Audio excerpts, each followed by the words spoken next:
Pada kasus lainnya, Polres Kediri menangkap dan menetapkan seorang aktivis sebagai tersangka setelah diduga menjadi provokator pada unjuk rasa yang berujung aksi anarkistis. Mundur, setuju? Setuju! Apakah kita sepakat bahwa aparat harus mundur? Aparat mundur! Yang Anda lihat ini adalah momen aktivis Saiful Amin yang sedang berdebat dengan Kapolres Kediri Kota dalam unjuk rasa 30 Agustus lalu. Dengan cara apa melakukan gila paham? Cara paham pertama adalah bertindak. Setelah menangkap Saiful Amin pada 2 September dan melakukan pemeriksaan serta gelar perkara, polisi menetapkan Saiful sebagai tersangka. Dalam kasus ini, polisi menjerat Saiful dengan pasal penghasutan dengan ancaman hukuman 6 tahun penjara. Dan membunuh rakyat. Bapak melihat cara tidak ada di sini. Bapak paham? Bukan penangkapan terhadap saudara SA, inisial SA, atas dugaan persangkaan pasal 160 KUHP. Itu kita laksanakan setelah kita penyidik telah mengumpulkan minimal 2 alat bukti yang sah, sehingga kita telah melaksanakan gelar perkara berdasarkan penetapan dari adanya alat bukti keterangan saksi, kemudian alat bukti surat, kemudian alat bukti petunjuk.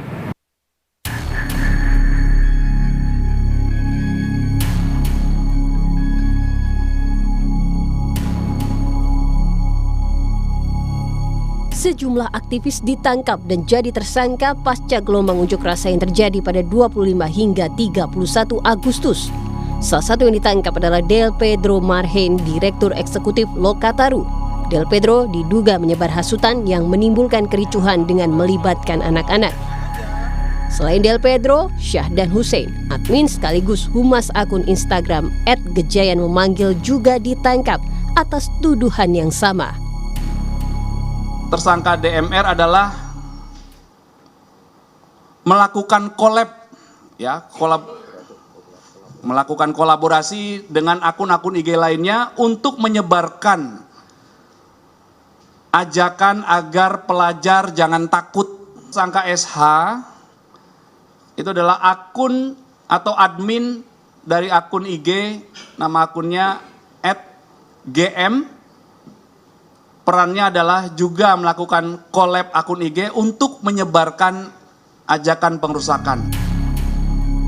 Tim Advokasi untuk Demokrasi menilai penetapan tersangka sejumlah aktivis oleh kepolisian cacat prosedur hukum. Tim meminta penangguhan penahanan untuk Del Pedro. Kami melihat ada 2 proses yang miss dan yang sudah seolah-olah ini terburu-buru.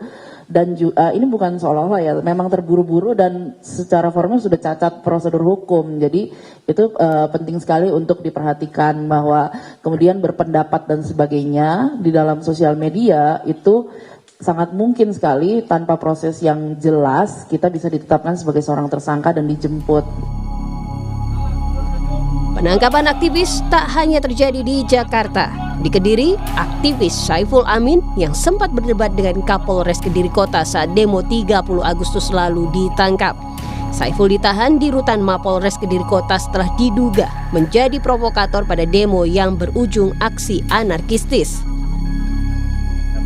Saudara SA, inisial SA, atas dugaan persangkaan pasal 160 KUHP berdasarkan penetapan dari adanya alat bukti keterangan saksi, kemudian alat bukti surat, kemudian alat bukti petunjuk. Direktur Eksekutif Amnesty International Indonesia Usman Hamid menilai penangkapan aktivis dan warga sipil yang diduga terlibat provokasi dinilai tidak tepat. Lantaran unjuk rasa menyampaikan pendapat telah dijamin undang-undang. Saya kira tidak tepat ya. Pertama, secara material proses penetapan tersangka mereka didasarkan pada pasal-pasal yang saya kira lemah untuk menuduh mereka misalnya melakukan penghasutan kepada publik untuk melakukan tindak pidana atau misalnya melakukan penghasutan terhadap anak-anak untuk melakukan tindak pidana. Nah, yang terlihat di dalam sejumlah informasi yang saya pelajari, termasuk dari pihak kepolisian, rata-rata itu berasal atau berawal dari posting di media sosial. Mantan Kapolda Jawa Barat Irjen Purnawirawan Anton Carlian menyebut jika penangkapan dan penetapan sejumlah aktivis sebagai tersangka penghasutan tidak cacat prosedur, lantaran Polri pasti sudah memiliki 2 alat bukti sebelum menetapkan seseorang sebagai tersangka. Saya kira di era keterbukaan zaman sekarang ini tidak mungkin istilahnya tanpa adanya 2 alat bukti yang sah, Polri melakukan suatu upaya-upaya yang sangat-sangat bertentangan dengan hukum. Karena kalau memang dikatakan misalkan ada kekurangan-kekurangan, mari kita juga selesaikan berdasarkan ranah hukum, yaitu adanya pra-peradilan. Publik kini menyorot tindakan aparat yang menangkap sejumlah aktivis buntut demonstrasi pada akhir Agustus lalu di berbagai daerah. Desakan segera bebaskan aktivis dan warga sipil yang ditangkap karena dituding sebagai provokator terus disuarakan lantaran undang-undang telah menjamin penyampaian pendapat di muka umum. Tim Liputan Kompas TV. Tim Advokasi untuk Demokrasi menyebut penangkapan dan penetapan tersangka sejumlah aktivis oleh polisi cacat prosedur hukum. Untuk mengulasnya kami akan diskusikan bersama dengan para narasumber. Bergabung saat ini Ma'ruf Bajamal dari Tim Advokasi untuk Demokrasi dan Komisioner Komisi Kepolisian Nasional Yusuf Warshim. Selamat malam semuanya dengan Tifal. Selamat malam. Ya, malam Mas Tifal. Terima kasih semua sudah bergabung bersama kami kali ini. Kalau melihat dari teman-teman tahu sendiri, Bung Ma'ruf, apakah sebatas karena ini dianggap penetapan tersangka tanpa ada proses klarifikasi dulu makanya dianggap cacat prosedur atau ada unsur lain? Ya, salah satunya itu ya yang jadi concern kami karena klien kami ini ditangkap tanpa terlebih dahulu dilakukan pemeriksaan sebagai saksi. Kemudian yang kedua, pada saat proses penangkapan, klien kami tidak diberikan informasi yang utuh terkait dengan pasal-pasal yang disangkakan kepada dirinya. Nah, kami baru mengetahui pasal-pasal yang dikenakan setelah melakukan pemeriksaan di Polda. Oke, sehingga dengan dasar itulah makanya kemudian ada langkah hukum yang diambil oleh teman-teman tahu termasuk penangguhan penahanan itu? Penangguhan penahanan adalah hal yang berbeda ya, karena klien kami dikenakan penahanan, tentunya prosesnya kami juga punya hak untuk melakukan penangguhan penahanan itu, karena menurut hemat kami tidak ada urgensi untuk melakukan penahanan kepada klien kami, karena klien kami tidak dalam kapasitas untuk kemudian melarikan diri, tidak dalam kapasitas untuk menghilangkan barang bukti, maupun tidak dalam kapasitas untuk mengulangi tindak pidana. Di samping itu juga perkara ini menurut hemat kami secara hukum kami masih mempertanyakan dasar dan argumentasi hukumnya yang menurut hemat kami tidak begitu kuat untuk bisa dikenakan kepada klien kami. Dan itu sudah diajukan atau baru akan berproses dan kira-kira kapan akan diajukan? Iya, sudah kami ajukan. Penangguhan penahanan sudah kami ajukan kemarin dan kami saat ini masih menunggu respon dari pihak penyidik terkait dengan permohonan yang telah kami ajukan. Oke, Pak Yusuf, kalau kemudian dari pihak tersangka ini menilai bahwa ini cacat prosedur ditambah ada penilaian pasal yang dijerat untuk tersangka ini lemah, apa komentar Kompolnas? Ya, terima kasih.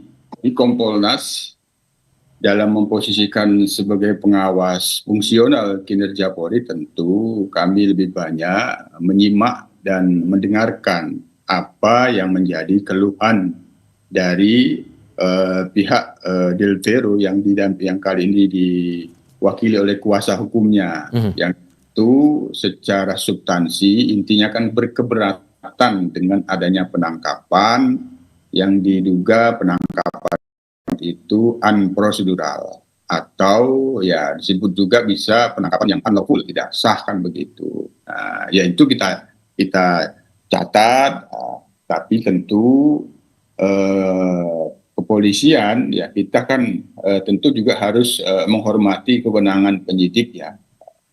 Penangkapan itu dilakukan sebelum seseorang diperiksa sebagai saksi ataupun sebelum ditetapkan tersangka itu bisa dibenarkan apabila didasarkan pada adanya bukti permulaan yang cukup, ya kan begitu. Nah, penangkapan itu tidak boleh melebihi 1 kali 24 jam. Apabila memang setelah dilakukan penangkapan, setelah 1 kali 24 jam, ternyata bukti permulaan cukup itu tidak terpenuhi, ya dilepaskan.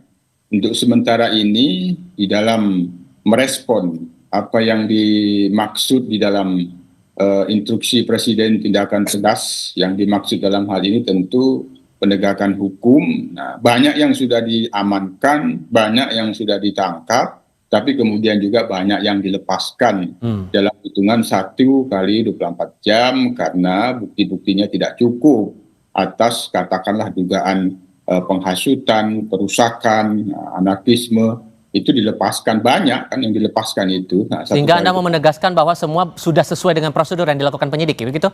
Ya, ini tentu bagian dari tugas Kompolnas memastikan benar apakah prosedurnya sudah terpenuhi atau tidak. Inilah kita merespon, mencatat apa yang menjadi keluhan pihak Delvero yang diwakili kuasa hukumnya, kita catat, Mas. Kita harus bekerja. Hanya tentu secara hukum juga sebenarnya kan penangkapan itu objek pra-peradilan. Nah, nah sekarang kan posisinya ini tidak dilepaskan.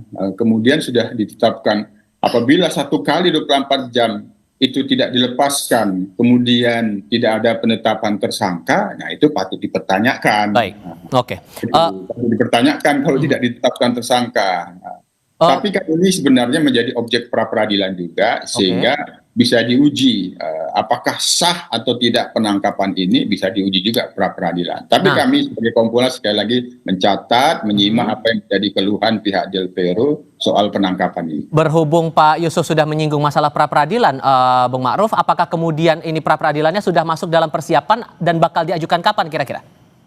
Ya, kami masih mempertimbangkan ya, Mas. Jadi kami masih sedang membahasnya dengan tim secara intensif terkait dengan upaya proses pra-peradilan kami ajukan, karena bagi kami bukan hanya terkait dengan penangkapan, tapi penetapan sebagai tersangka dengan dasar-dasar hukum yang kemudian menurut hemat kami tidak berdasar, itu yang kemudian akan jadi substansi dari permasalahannya. Karena begini, yang menjadi permasalahan utama adalah postingan-postingan yang kemudian dipandang oleh pihak penyidik itu sebagai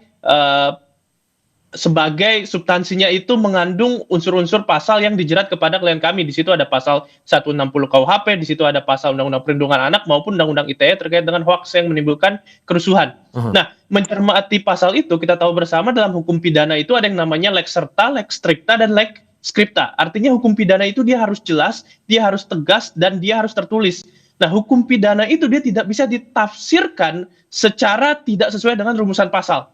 Nah, berdasarkan penilaian kami, dari muatan dari substansi postingan itu tidak ada unsur melawan hukum. Itu satu. Yang kedua, tidak ada kausalitas, artinya hubungan sebab dan akibat antara perbuatan yang dilakukan kami dengan kericuhan yang terjadi dalam beberapa waktu belakangan ini. Yang ketiga, terkait dengan proporsionalitas juga penting untuk melihat di sini. Hemat kami adalah klien kami tidak punya kualifikasi dan muatan postingan itu dia tidak punya kualifikasi untuk kemudian berkontribusi atas kericuhan yang terjadi. Nah, atas dasar itu, menurut hemat kami, kericuhan itu kami yakini di situ tidak ada faktor tunggal karena di situ kompleks dan kemudian rumit. Nah, melihat itu kami kemudian memandang bahwa penetapan tersangka, penggunaan pasal-pasal kepada klien kami itu tidak sesuai dengan berdasarkan hukum pidana yang kemudian Nah, Pak Yusuf, kalau kemudian penjelasan dari pihak tersangka seperti itu, dan kalau ternyata kemudian ada bukti-bukti baru yang menunjukkan para aktivis ini tidak bersalah, so gimana kemudian? Ya, kalau sudah ditetapkan tersangka kan berarti sudah diterbitkan SPDP, surat dimulai perintah penyidikan. SPDP itu tidak bisa dihentikan apabila tidak ada upaya hukum untuk membatalkan itu. Nah itu, jadi SPDP itu tidak bisa dihentikan lagi kalau tidak ada upaya hukum yang membatalkan itu. Oleh karena itu kita tentu mencatat ya, barangkali sebagai responsif penyidik terhadap apa yang menjadi keluhan ini bisa saja dilakukan gelar perkara khusus untuk mendapatkan penjelasan, klarifikasi apa yang menjadi alat bukti. Minimal 2 alat bukti itu apa? Tentu pasti kan berdasarkan KUHP 184 yang dimaksud dengan alat bukti. Ya. Nah, maka upaya hukum yang dimaksud itu ya memang ya perlu dilakukan upaya pra-peradilan. Dengan upaya pra-peradilan itulah bisa dibatalkan penetapan tersangka itu. Oke, singkat saja untuk masing-masing. Kalau mencermati ini dan ada upaya untuk pra-peradilan juga, Bung Ma'ruf, amunisi apa yang bakal disiapkan oleh teman-teman penasihat hukum dari para terdakwa ini? Ya, pasti yang pertama klien kami itu tidak bertanggung jawab dan tidak kemudian kami menurut hemat kami dia tidak dapat dikenakan pasal-pasal yang disangkakan kepadanya karena dia tidak punya kualifikasi untuk bertanggung jawab atas kericuan yang terjadi. Yang kedua, postingan yang dipermasalahkan itu tidak ada unsur melawan hukum. Yang ketiga, menurut hemat kami tanpa pra-peradilan, karena ini perkaranya adalah syarat dengan kriminalisasi, menurut hemat kami ini bisa dihentikan karena salah satu alasan penghentian penyidikan adalah karena tidak ada peristiwa pidana. Nah, menurut hemat kami berdasarkan apa yang kemudian dilakukan oleh klien kami, berdasarkan profil dari klien kami di situ sedang melakukan advokasi hak asasi manusia maupun demokrasi, maka dia seharusnya dapat dibatalkan dengan dihentikan perkaranya. Oke, Pak Yusuf, singkat saja untuk menanggapi ini. Iya, tadi kita sudah bersaran untuk mendapatkan klarifikasi itu perlu dilakukan permohonan klarifikasi gelar perkara khusus ataupun ya karena ini sudah penetapan tersangka, kecuali di dalam proses penyidikannya memang benar-benar tidak cukup bukti, ya itu bisa penyidik melakukan kewenangannya menghentikan. Tapi sekali lagi ini disarankan kuasa hukum dapat mengajukan permohonan gelar perkara khusus sehingga bisa diklarifikasi apa sebenarnya. Tapi itu tentu kami sebagai pengawas tentu tetap menghormati kewenangan penyidik, termasuk juga penyidik kita tuntut profesional, transparan, dan akuntabel. Proses model itu harus dijalankan, ada hak-hak tersangka yang tetap harus dihormati dan dipenuhi. Proses hukum ini masih akan tetap berjalan. Pak Yusuf, Bung Ma'ruf, terima kasih banyak sudah berdiskusi bersama kami. Selamat malam semuanya.